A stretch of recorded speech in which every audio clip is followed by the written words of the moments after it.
مفتی طارق مسعود کے بیانات کے لیے مفتی صاحب کے آفیشیل چینل مفتی طارق مسعود سپیچز کو سبسکرائب کریں۔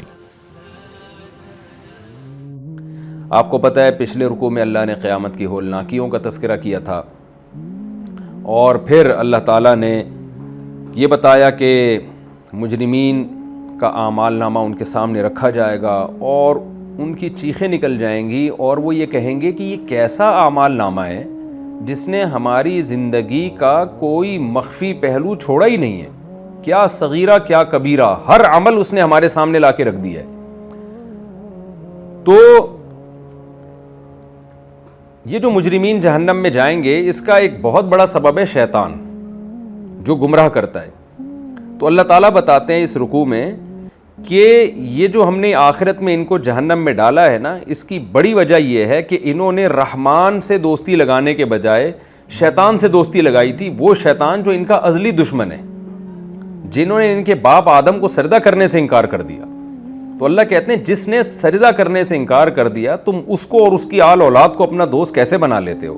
کتنا ہی برا بدلہ ہے جو تمہیں دیا جا رہا ہے، یعنی بدلہ سے مراد جو بیس البدل ہے، یہ اللہ کو چھوڑ کر ان کو بدلے میں دوست بنا لینا، یہ کتنا ہی برا بدلہ ہے۔ یعنی ہوتا ہے نا کہ آپ کوئی اچھی کوالٹی کی چیز چھوڑ کر ایک درمیانی کوالٹی کی چیز لے لیتے ہیں، تو یہ بھی برا سمجھا جاتا ہے کہ یار آپ کو ایک آپشن تھا، آپ کے پاس یہ چیز آپ کو مل رہی تھی، آپ نے اتنی قیمتی چیز چھوڑ کر اس کے بدلے میں ایک سستی چیز لے لی۔ لیکن بیس البدل کیا ہوگا کہ ایک قیمتی چیز مل رہی تھی، اس کے بدلے میں یہ نہیں کہ سستی بلکہ نقصان دہ چیز لے لی آپ نے، یعنی ایک طرف زہر رکھا ہوا ہے، ایک طرف شہد یا دودھ رکھا ہوا ہے، تو آپ کیا کرتے ہیں کہ شہد یا دودھ کی پیشکش کو ریجیکٹ کر کے زہر کی پیشکش قبول کر لیتے ہیں۔ تو ایسے موقع پہ کہا جائے گا بیس البدل، یار تم نے جو اس کا بدلے میں جو چیز لی ہے وہ بدل تو بہت ہی برا ہے۔ تو یہاں بھی اس رکوع کا بھی یہی حاصل ہے۔ اللہ تعالیٰ کہتے ہیں کہ ان لوگوں نے رحمان سے دوستی لگانے کے بجائے اس کے کہ رحمان سے پوچھتے کہ ہمیں کیا کرنا ہے اور کیا نہیں کرنا، یہ شیطان جو ان کے دلوں میں جس برائی کو مزین کرتا ہے، تو یہ شیطان سے پوچھ کے چل رہے ہوتے ہیں، تو اس کا انجام یہی ہونا تھا۔ فرمایا وَإِذْ قُلْنَا لِلْمَلَائِكَةِ اسْجُدُوا لِآدَمَ، اور اس وقت کو یاد کرو جب ہم نے فرشتوں سے کہا کہ آدم کو سجدہ کرو، فَسَجَدُوا إِلَّا إِبْلِيسَ، سب نے سجدہ کیا سوائے ابلیس کے۔ میں نے بتایا یہ مستثنیٰ منقطع کہلاتا ہے، کیونکہ پیچھے ذکر فرشتوں کا ہوا ہے۔ تو منقطع کا کیا مطلب ہوتا ہے؟ جب ہم کسی کلام کو کسی کلام سے مستثنیٰ کرتے ہیں نا، خارج کرتے ہیں، مستثنیٰ ذرا مشکل لفظ ہے، تو ما بعد ما قبل کی کبھی جنس میں ہوتا ہے کبھی نہیں ہوتا، مشکل اردو ہے، میں ذرا آسان الفاظ میں مثال سے سمجھاتا ہوں۔ آپ کہتے ہیں جاءنی القوم، میرے پاس قوم آئی، الا زیدن، سوائے زید کے، تو قوم کے لفظ میں زید پہلے سے داخل تھا، کیونکہ جب قوم آئی تو جو مخصوص قوم ہے اس میں سارے افراد تھے، لیکن آپ نے الا زیدن کہہ کے کیا کر دیا کہ زید کو اس قوم کے لفظ سے خارج کر دیا۔ یہ کہلاتا ہے مستثنیٰ متصل، یعنی قوم میں زید داخل تھا، الا کے ذریعے اس کو باقاعدہ نکالا گیا ہے۔ لیکن ایک کلام عربی میں یوں بھی استعمال ہوتا ہے جاءنی القوم الا حمارا، میرے پاس قوم آئی، پبلک آئی، لوگ آئے، مگر گدھا نہیں آیا۔ تو گدھا تو قوم میں کے مفہوم میں داخل نہیں ہوتا نا، تو سوال پیدا ہوتا ہے کہ قوم کے مفہوم میں جب ایک چیز داخل ہی نہیں تھی تو آپ نے اس کو نکالا کیسے؟ نکالی تو وہ چیز جاتی ہے جو پہلے اس کے مفہوم میں داخل تو ہو۔ تو یہ جو الا ہے یہ مستثنیٰ منقطع کہلاتا ہے، یعنی منقطع کا مطلب اس کے دوسرا ایک ٹرم استعمال ہوتی ہے، یعنی یہ ہے لیکن کے معنی میں، لیکن کے معنی میں، کہ پچھلے کلام سے نا ایک وہم ہوتا ہے کہ یار جب قوم آئی تھی، جاء القوم، قوم آئی تھی، تو ظاہر اپنے تمام لوازمات کے ساتھ آئی ہوگی نا، سواریوں پہ آئی ہوگی، اتنی دور سے پیدل کون آ سکتا ہے؟ تو متکلم نے کیا کیا؟ متکلم کو یہ خیال تھا کہ یہ قوم سے یہ سمجھیں گے کہ شاید گدھوں پہ بیٹھ کے لوگ آئے ہوں گے، تو اس لیے متکلم نے کیا کیا کہ اگرچہ گدھے کا لفظ قوم میں داخل نہیں تھا لیکن اس کو پھر بھی نکال دیا، تاکہ جو وہم بھی ہے نا کہ گدھا بھی اس میں آیا ہوگا، وہ وہم بھی دور ہو جائے۔ تو اس لیے یہ لیکن کے معنی، اس کو ہم کہتے ہیں کہ اردو میں جس کو ہم لیکن کہتے ہیں نا، عربی میں لاکن کہتے ہیں، تو یہ اس معنی میں ہے۔ تو یہاں بھی ایسے ہی ہے کہ اللہ تعالیٰ نے فرمایا کہ تمام فرشتوں نے سجدہ کیا۔ اب فرشتوں کے مفہوم میں ابلیس داخل نہیں تھا، لیکن اللہ نے اس کو نکالا، تو یہ بھی اللہ یہ مستثنی منقطع کہلائے گا. کیوں؟ فرشتوں کو جب حکم دیا گیا تو اس سے یہ وہم ہوتا ہے کہ جب فرشتے جو اعلیٰ درجے کی مخلوق ہیں، تو جب نورانی مخلوق کو حکم دیا جا رہا ہے کہ آپ سجدہ کریں ایک خاکی مخلوق کو، تو یہ کیسے ممکن نہیں ہے کہ جو آگ سے بنی ہوئی مخلوق ہے اس کو حکم نہ دیا گیا ہو؟ تو ضمناً اس کو بھی حکم تھا اس میں. تو اس لیے اللہ تعالیٰ نے ابلیس کا جو وہم ہوا ہے نا کہ یار ابلیس نے بھی یقیناً سجدہ کیا ہوگا، کیونکہ جب فرشتوں نے کیا ہے تو جنات تو جس مادے سے بنے وہ فرشتوں سے کم درجے کا مادہ ہے، تو جنات نے یقیناً کیا ہوگا، تو اللہ نے اس کو خارج کر دیا کہ کرنا چاہیے تھا مگر کیا نہیں اس نے. تو اس سے پتہ چلتا ہے کہ جنات کو بھی ضمناً حکم تھا.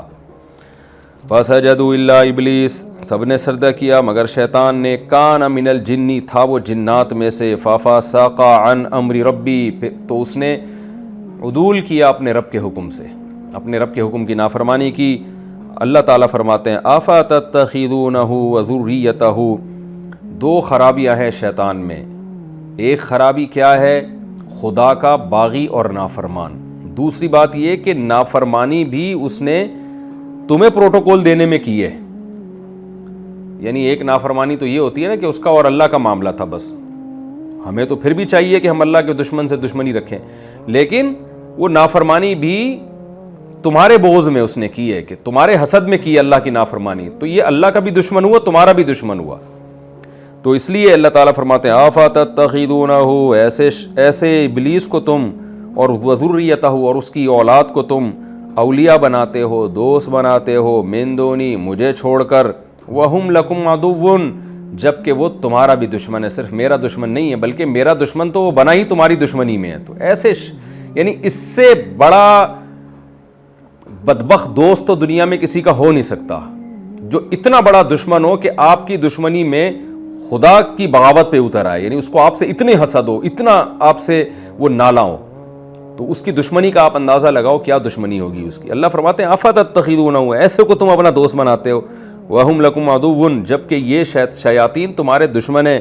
بِئْسَ لِلظَّالِمِينَ بَدَلًا، واقعی ظالموں کے لیے بہت ہی برا بدل ہے کہ خدا کو چھوڑ کر کسی کو دوست بنانا بھی تھا تو کم درجے کے دشمن کو بنا لیتے نا. اتنے بڑے دشمن کو تم نے، اتنے بڑے دوست کو چھوڑ کر جو تمہارا خیر خواہ ہے اللہ تعالیٰ، ایسے دشمن کو تم نے اپنا دوست بنا لیا. پھر آگے اللہ فرماتے ہیں تم نے شیطان کو دوست بنایا. ایک وہم ہو سکتا تھا، بعض دفعہ انسان ایک اچھے دوست کو اس بیس پہ چھوڑ دیتا ہے کہ میں اس دوست کو دوست تو نہیں بناتا جس کو دوست بنانا چاہیے تھا، لیکن اس کے کسی ریلیٹو کو دوست بنا لیتا ہوں. آپ کے وزیر اعظم سے تعلقات نہیں ہوتے لیکن آپ وزیر اعظم کے ریلیٹو سے دوستیاں لگا لیتے ہیں. آپ کے صدر سے تعلقات نہیں ہوتے لیکن اس کے کسی ریلیٹو سے یا اس کے کسی خاص فرد سے دوستی لگا لیتے ہیں. آپ کہتے ہیں بھائی میں اتنے بڑے آدمی کی طرف نہیں جا سکتا، میں اس کے کسی جان پہچان والے سے دوستی لگا لوں گا. تو اللہ کہتے ہیں کہ یہ وہم ہو سکتا تھا کہ بھئی ہم نے شیطان کو دوست اس لیے بنایا ہے کہ ٹھیک ہے ہم نے اللہ کو نہیں بنایا، اللہ کو چھوڑ کر ہم شیطان کو بنا رہے ہیں، لیکن شیطان اللہ کی نظر میں ایسا ہے کہ اللہ نے اس کو بڑا گویا پروٹوکول دیا ہے، اور وہ تو ایک نافرمانی کا واقعہ ہو گیا تھا، اس کی وجہ سے برا بن گیا، لیکن اس سے پہلے تو شیطان کی بڑی عزت تھی اللہ کے ہاں. تو اللہ کہتے ہیں ایسا بھی نہیں ہے.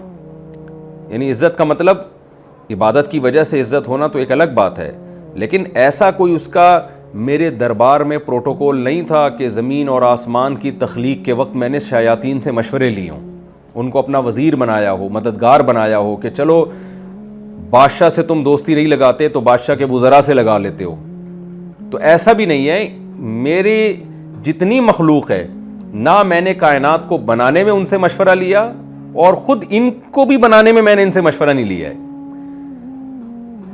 یعنی ایک مثال دی گئی ہے، فرضی مثال.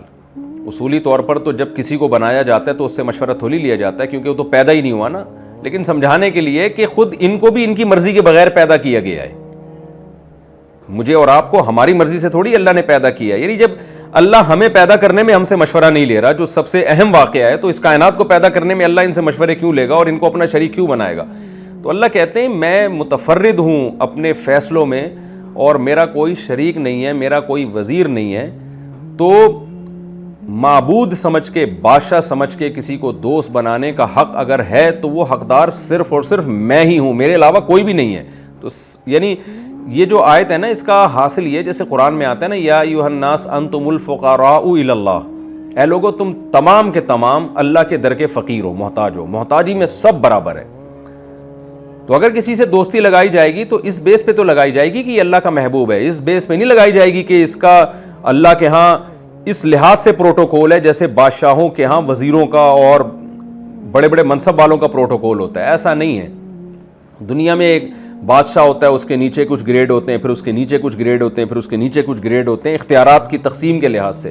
اللہ کے ہاں ایسا نہیں ہے، اللہ متفرد ہے، سارے اختیارات اسی کے پاس ہیں، نہ کائنات کو بنانے میں اس کا کوئی شریک ہے، نہ خود اس مخلوق کو پیدا کرنے میں اس نے کسی کو مددگار بنایا، بلکہ ان سے مشورہ بھی نہیں لیا کہ ہم تمہیں پیدا کرنا چاہتے ہیں۔ اتنی بھی اللہ نے ان کو اہمیت نہیں دی، کیونکہ وہ اپنے فیصلوں میں خود مختار ہے۔